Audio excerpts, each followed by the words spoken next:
Hello everyone, this is Serious Trivia, and today we're continuing our Let's Talk Lore series covering the Nanman expedition with episode 4 titled A Second Encounter. So last episode we left off as Zhuge Liang released Meng Huo for the very first time, and soon after Meng Huo departed Zhuge Liang's camp, many of the hard-working Shu Han officers who had thought the southern expedition had ended with Meng Huo's capture swarmed the prime minister and asked why Meng Huo was released. Zhuge Liang smiles as he waves his fan to signal his officers to go back to their seats and replies, "Catching Meng Huo is as easy as removing a trinket from my own pocket, but defeating his will to rebel is going to be much more difficult. We're here not to just stop this rebellion, but also to prevent all future ones as well." And even though most of the officers are still not convinced, they took their leave and returned back to their tents for the night. As for Meng Huo, he rode non-stop, headed south for Lu Shui, or the Lu River, hoping to return to the tribes in the south. Very soon, he ran into some of the troops that were released before him, and seeing their king, many of them were elated and shocked as they asked Meng Huo how he was able to escape. Meng Huo claims that he had managed to kill off about 10 of the guards before bumping into a patrol, whom he killed as well and acquired the horse.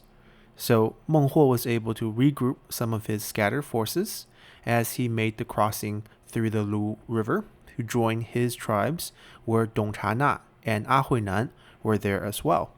And even though these two cave commanders were a bit scared that Meng Huo would punish them for their failures, they nevertheless rejoined their king.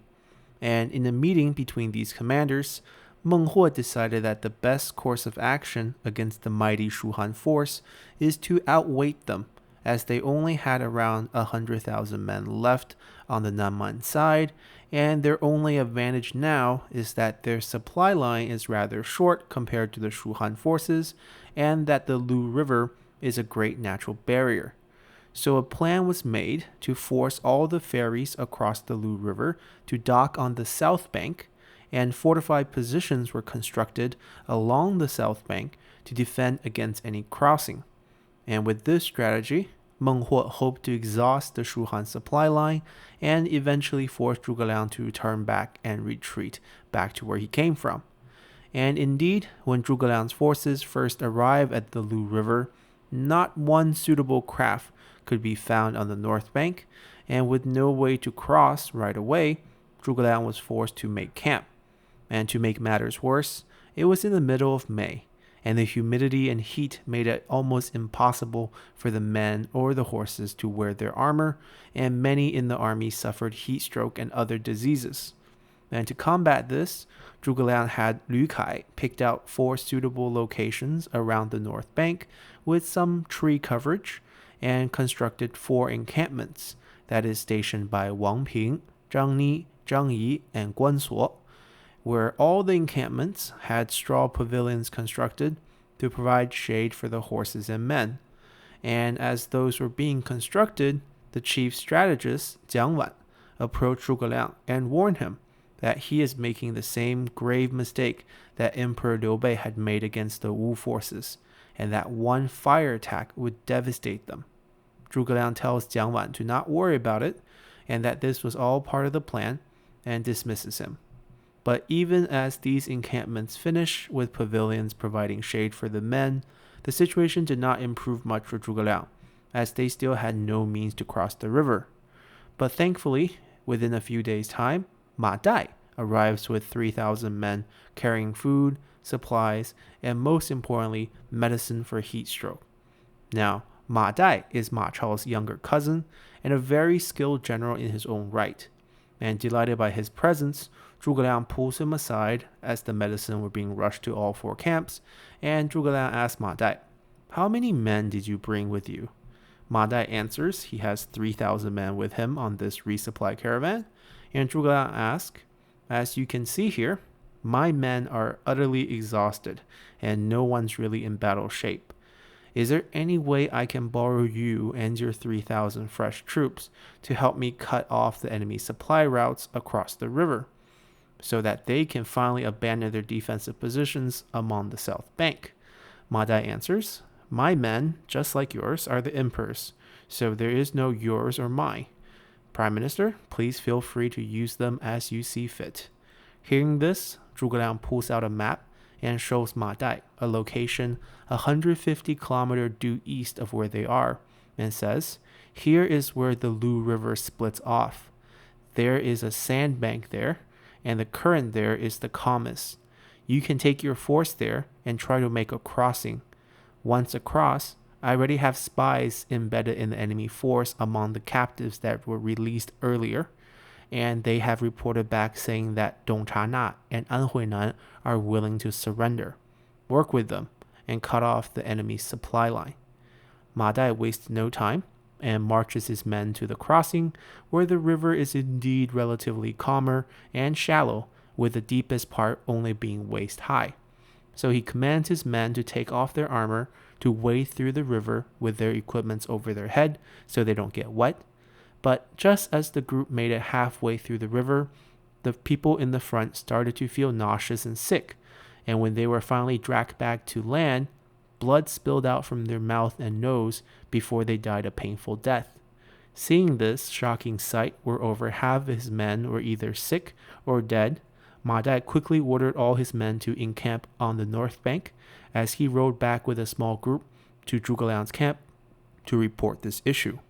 Hearing this development, Zhuge Liang quickly summons some of his local guides, and one of them tells him that this must be related to the weather, and the hot summer sun is evaporating toxins into the river during the day, so the air above the river is quite poisonous. The solution here is to cross in the middle of the night once the temperature has cooled and the vapors go back into the river. With this new plan, Zhuge Liang picks out 500 of his best fighting men and the knowledgeable local guide to reinforce Ma Dai's decimated force as they return to the crossing to rejoin Ma Dai's men. And later that night, Ma Dai's group of around 2,000 strong now finally made the crossing, and with the help of the guide, Ma Dai was quickly able to locate the mountain path that the supply line for Meng Huo's army is using. And seeing that this long, narrow path was only wide enough for a man and a horse to stand side by side, Ma Dai decided to split his force in half and ambush both of them at the entrance of the path and at the end of the pass as he waited for the resupply caravan to arrive. Soon enough, a resupply caravan with over 100 carts of food and supplies arrived on the path.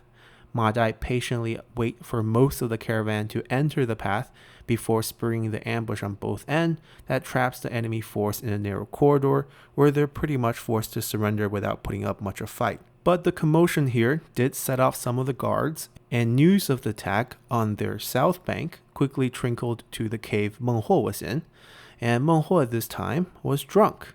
And it turns out that Meng Huo had been so confident that his defensive strategy will work against Zhuge Liang that all he has been doing these days is drinking. And even as some of the tribal chiefs have been warning him of this crossing that exists 150 kilometers due east, he largely ignored them, believing that none of the locals would betray their king and help out the Shu Han forces with the location of the crossing and the secret behind the poisoned river during summer. But hearing this news of a raid on their side of the river, Meng Huo was furious as he summons Mayazhang to quickly organize a rescue party numbering around 3,000 men to retake the supply from the raiding Shu Han forces.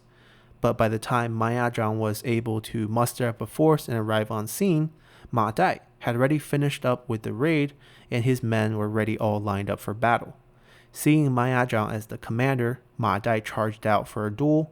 And we have to remember here that Ma Dai had grown up in the Liang province, fighting all his life, from defending the land from the Qiang forces to resisting Cao Cao alongside his cousin Ma Chao to fighting Zhang Lu in the Hanzhong region. So in one exchange, the super experienced Ma Dai cleaves Mayazhang right off his horse, and the Nanman troops who had just rushed here in a hurry were in utter shock as their commander lay lifelessly on the ground. Ma Dai then gave command for his men to charge, and the Nanman force soon scattered, and many fled back to Meng Huo's cave. And hearing that Mayazhang had been slayed in one blow, Meng Huo, who was still kind of drunk at this point and unable to fight himself, summons Dong Chana to face off against Ma Dai, and sends A Huinan to take another force to defend the crossing in case more Shu Han forces filter through. Yet when Dong Chana's forces arrived to face off against Ma Dai, the men on Shu Han's forces, on the instruction of Zhuge Liang, started to yell out to shame Dong Chana for being ungrateful to the mercy that the prime minister had shown him in the last battle. Ashamed and also unsatisfied with Meng Huo's rule, Dong Chana decided to pull his force away and return to Meng Huo's cave, where he claimed that he was no match for Ma Dai and had to retreat, even though he retreated without a fight. Furious and still drunk, Meng Huo demanded for Dong Chana's head, but thankfully many of the tribal leaders begged for mercy on Dong Chana's behalf, and Meng Huo relented, but still issued 100 smacks on his back as punishment. So after Dong Chana took the brutal beating, many of the tribal chiefs helped carry him back to his cave, and on their way, they lamented that their people have never invaded the Han territories before, and the Han forces had never invaded them before. But now under the ambitious leadership of Meng Huo, the Shu Han Prime Minister Zhuge Liang is now on their doorsteps. And this is a man that even Cao Cao and Sun Quan fears. So how are we expected to stand a chance? If we continue to resist like this, we'll surely all perish. Hearing this, Dong Chana says, "Many of my men want to surrender too. If you guys are willing to join us and support us, we can take Meng Huo's head now and send Zhuge Liang back home with it." So, with around 100 men, Dong Chana and the tribal chief stormed back into Meng Huo's cave, where Meng Huo had already passed out drunk, with only 2 guards standing by his side. However, before the two sides came to blow over a passed out Meng Huo, the 2 guards explained that they were also willing to surrender as well, as they tied up Meng Huo and threw him to Dong Chana's men. So, Dong Chana and the tribal leaders took a ferry with Meng Huo in tow and sailed north toward Zhuge Liang's camp. And back on Shu Han's side, Zhuge Liang's spies had already reported this back, and Zhuge Liang was once again busy window dressing the camp as he ordered troops in full armor stationed themselves all around the camp, and only after everything was in place did Zhuge Liang come out to greet the tribal leaders and Dong Chana, as he rewarded them with gold and sent them back. Meanwhile, an executioner dragged Meng Huo in front of Zhuge Liang, who smiles and asks, "We meet again, with you being my prisoner. Will you be willing to surrender this time?" Meng Huo argues back, "This was not your doing, as my own men betrayed me. If you let me go back this time, and allow me to gather forces that are loyal to me for a real showdown, then I will willingly accept my defeat." Zhuge Liang nods and gives Meng Huo some food and a horse, but instead of sending him away immediately, he purposely took a ride with Meng Huo around all 4 encampments, showing him where all the horses are stabled, where all the supplies are kept, to show off the might of the Shu Han forces. Then Zhuge Liang asks him one final time that if he's willing to surrender now given how strong his forces are, and promises him that the emperor will make his clan the king of the Nanman people for generations to come. Meng Huo explains that even if he wanted to surrender now, his men will not surrender without a proper fight. But since he has now seen the true strength of the Shu Han forces, he will head back immediately, gather up his men, and reason with them that they must surrender too. Then, after they agree, which he thinks they surely will, he promised to bring all of them back here for official surrender. Zhuge Liang laughs and sends Meng Huo off for a second time. So to find out if Meng Huo has truly accepted his fate this time, come back next episode as we continue our Nanman lore series. Thank you guys for watching, and see you then. Bye!